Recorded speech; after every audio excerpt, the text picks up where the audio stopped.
નમસ્કાર દર્શક મિત્રો, બહુ શુકનિયાળ આંકડો 31 ના આંકડે આપણે દ્રૌપદી સ્વયંવરની વાત કરવાની છે.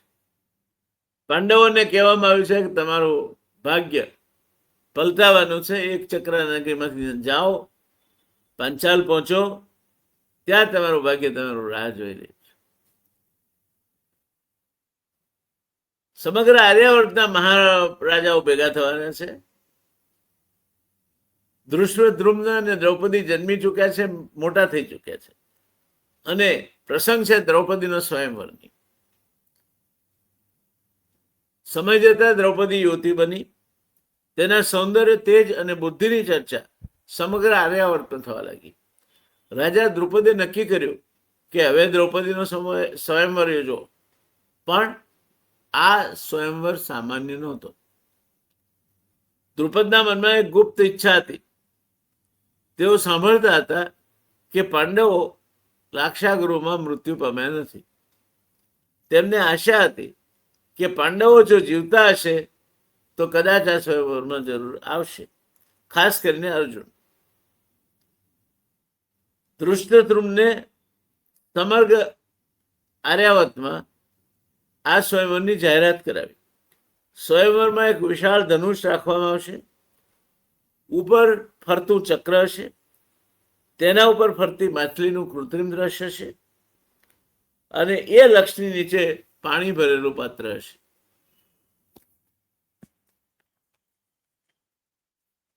એ લક્ષની નીચે પાણી ભરેલું પાત્ર હશે. સ્પર્ધકે ઉપર જોવાનું નથી. એણે માત્ર પાણીમાં આ લક્ષનો પડછાયો પડે છે તે જોઈને નિશાન સાધવાનું છે, અને એમ કરીને માછલીની આંખ વીંધવાની છે. આ કાર્ય લગભગ અશક્ય હતું. આવી ધનુર્વિદ્યા માત્ર થોડા જ યોદ્ધાઓ પાસે હતી. છતાંય લગ્નોત્સુક રાજાઓ, અને તેમાં ખાસ કરીને દ્રૌપદની પુત્રી દ્રૌપદીના ગુણો વિશે જેમણે સાંભળ્યું હતું, એ બધા એક પછી એક આવવા માંડ્યા. પાંચાલની રાજધાનીમાં રાજાઓનું આગમન શરૂ થયું. મગધના રાજા મહારાજા જરાસંઘ આવ્યા. ચેદીના રાજા શિશુપાલ આવ્યા. મદ્ર દેશના રાજા શલ્ય આવ્યા. અંગ દેશના રાજા કર્ણ આવ્યા. હસ્તિનાપુર તરફથી દુર્યોધન અને તેના ભાઈઓ પણ આવ્યા. દ્વારકાથી શ્રી કૃષ્ણ અને બલરામ પણ ઉપસ્થિત રહ્યા. આ સ્વયંવર માત્ર લગ્નનો પ્રસંગ નહોતો. આ સમગ્ર આર્યાવર્તના રાજકીય સંતુલનને અસર કરનાર ઘટના બનવાની હતી. બીજી તરફ પાંડવો સામાન્ય બ્રાહ્મણના વેશમાં પંચાલ પહોંચ્યા. તેઓ કોઈ રાજમહેલમાં નહીં, પરંતુ કુંભારના ઘરે ઉતર્યા. સાદા વસ્ત્રો, ભિક્ષુક જેવો દેખાવ, કોઈ તેમને ઓળખી શકે તેમ નહોતું. પણ એક વ્યક્તિ એવી હતી જેને એમને દૂરથી જોઈને જ આમ માથું હલાવી દીધું, ઓળખી લીધા. હા, મારા વાલીડાઓ આવે તો ખરા. અને એ વ્યક્તિ બીજું કોઈ નહીં પણ ભગવાન શ્રી કૃષ્ણ હતા. શ્રી કૃષ્ણે બ્રાહ્મણોના સમૂહ તરફ નજર કરી. જે ટોળું આવી રહ્યું હતું, તેમણે ધીમેથી બલરામને કહ્યું, દાઉ જુઓ, જેને આખી દુનિયા, કદાચ તમે પણ મૃત્યુ પામેલા પામે છે ને, એ પાંડવો સામે બેઠા છે. બલરામ આમ તો બુદ્ધિ જરા મારા જેવી એમની, એટલે એમણે હવે પ્રશ્ન કર્યો, તારે ખાતરી જ ભાઈ? કીધું એમને ભાગ્ય રાખે છે.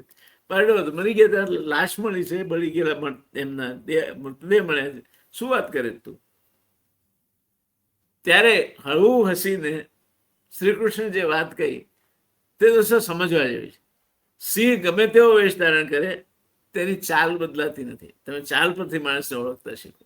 બોડી લેંગ્વેજ, મેનેજમેન્ટની ભાષામાં કહીએ તો, the body language tells about the person. એટલે કહ્યું છે, એક નૂર આદમી, 100 નૂર કપડા ને 1000 નૂર નખરા. સિંહ પથ્થર પર બેઠો હોય ને તો એ સિંહાસન કહેવાય. પહેલી વખત અહીંયા આ સ્વયંવરમાં પાંડવો અને શ્રી કૃષ્ણ આમને સામને ભેગા થવાના હતા, મળવાના હતા. હજુ સુધી કોઈ વાતચીત નહોતી થઈ, પણ શ્રી કૃષ્ણ સમજી ગયા હતા કે ધર્મરાજ અને એના ભાઈઓ હજુ જીવંત છે. સ્વયંવરની શરૂઆત અને દ્રૌપદીના આગમનની જાહેરાત કરતો શંખનાદ થયો. સંગીત ગુંજ્યું, સમગ્ર સભા ઉભી થઈ ગઈ. ધૃષ્ટદ્યુમ્ન પોતાની બહેન દ્રૌપદીને લઈને સભામાં પ્રવેશ્યો. દ્રૌપદી રાજમંડપમાં પ્રવેશતા જ આખી સભા મંત્રમુગ્ધ થઈ ગઈ.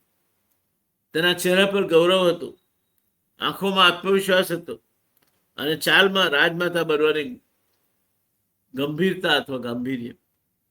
ધૃષ્ટદ્યુમ્ને ઊંચા સ્વરે જાહેરાત કરી, જે વીર આ ધનુષ ચડાવીને પાણીમાં પ્રતિબંધ જોઈ ફરતી માછલીની આંખ વીંચશે તે મારી બહેન દ્રૌપદીનો પતિ બનશે. આ જાહેરાત સાથે જ સભામાં ઉત્તેજના પ્રસરી ગઈ.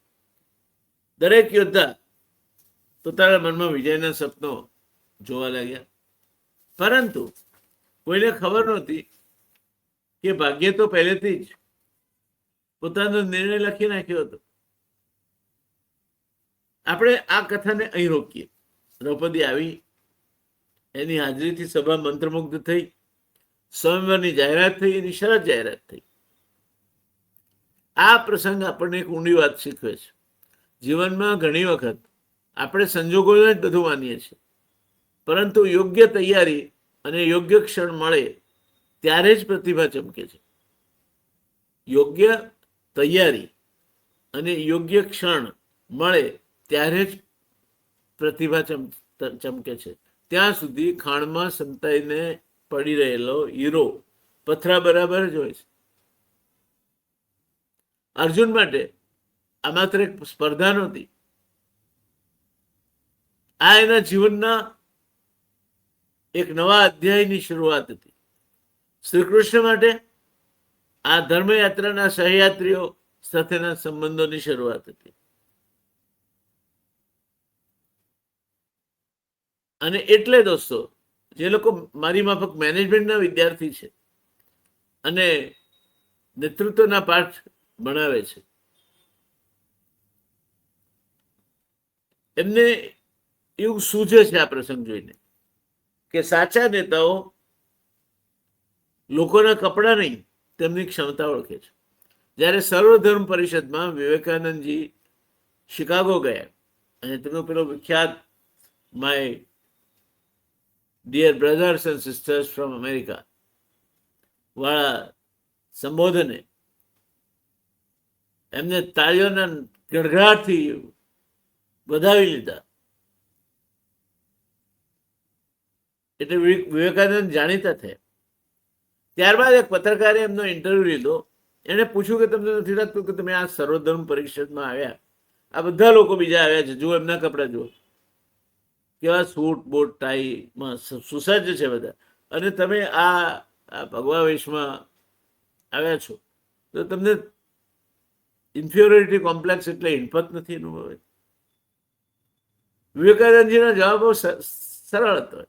એમણે કહ્યું કે ભાઈ, મારે ત્યાં માણસની પ્રતિભા અને હીર એ પોતે નક્કી કરે છે, એનો દરજી નથી નક્કી કરતો. આ જવાબમાં બધું આવી ગયું. એટલે સાચા નેતાઓ લોકોના કપડા નહીં, તેમની ક્ષમતા ઓળખે છે. સમગ્ર સભાએ બ્રાહ્મણવેશી આ ટોળીને જોઈ. શ્રી કૃષ્ણે યોદ્ધાઓને ઓળખ્યા. આ જ દ્રષ્ટિ નેતૃત્વને અસાધારણ બનાવે છે. જ્યારે પાંડવોને કોઈ ઓળખી નહીં શક્યું, ત્યારે શ્રી કૃષ્ણની ચકોર નજરે એમને ઓળખી પાડ્યા. અને એ સાથે મારે આ એપિસોડને અહીં વિરામ આપવો પડશે. હવે પછી આપણે જાણીશું કે શા માટે જરાસંઘ, શિશુપાલ, શલ્ય અને દુર્યોધન નિષ્ફળ જાય છે. શા માટે કર્ણ ધનુષ ઉઠાવવામાં સફળ થાય કે ન થાય એવો અત્યારે તમારા મનમાં આશય હશે. દ્રૌપદી કર્ણ વિશે શું નિર્ણય લે છે? કર્ણ તો સુતપુત્ર છે, એને અંગદેશનો રાજા તો દુર્યોધને બનાવ્યો છે. અને અંતે બ્રાહ્મણ વેશમાં બેઠેલા અર્જુન સમક્ષ જ્યારે પડકાર આવીને ઉભો રહેશે ત્યારે એ સમગ્ર આર્યાવર્તને આશ્ચર્યચકિત કરી દે એવું કેવું પરાક્રમ કરશે. મળતા રહીશું આગળના એપિસોડો. ધન્યવાદ. જય શ્રી કૃષ્ણ. ઓમ નમો ભગવતે વાસુદેવાય નમઃ. ઓમ નમો ભગવતે વાસુદેવાય નમઃ.